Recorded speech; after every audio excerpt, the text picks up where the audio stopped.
আলোচনা সভায় উপস্থিত হয়েছে, যিনি বাংলাদেশের জন্ম ইতিহাসের একজন অনিবার্য, অনবদ্য, অপরিহার্য অন্যতম প্রধান চরিত্র। তিনি স্বাধীনতা, সাফল্য, সমৃদ্ধি এবং গণতন্ত্রের মহানায়ক শহীদ জিয়া।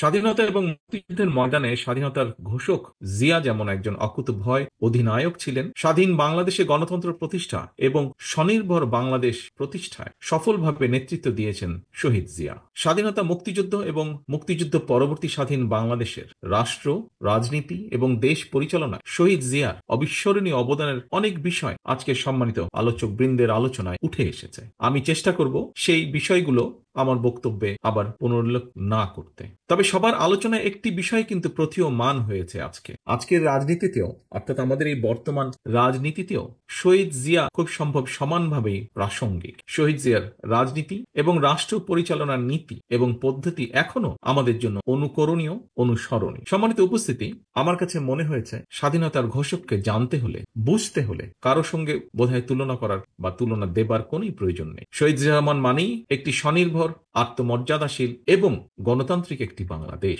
শহীদ জিয়া তার কর্মের মাধ্যমেই বেঁচে আছেন, বেঁচে থাকবেন গণতান্ত্রিকামী এই বাংলাদেশের মানুষের হৃদয়। তিনি জনগণের হৃদয়ে ভাস্কর হয়ে আছেন অর্জনে, গর্জনে নয়। স্বাধীনতার ঘোষক জিয়া ইতিহাসের পাতায় অবিনশ্বর। নেতৃবৃন্দ, সংকটকালে কিভাবে সাহসের সঙ্গে ঘুরে দাঁড়াতে হয় 1971 সালে 26শে মার্চ কিংবা 1975 সালের 7ই নভেম্বর দেশ এবং জনগণের সামনে সেই দৃষ্টান্ত উপস্থাপন করেছেন স্বাধীনতার ঘোষক শহীদ জিয়া। 1971 সালের 26শে মার্চ শহীদ জিয়া হঠাৎ করেই কিন্তু স্বাধীনতার ঘোষণা দেননি।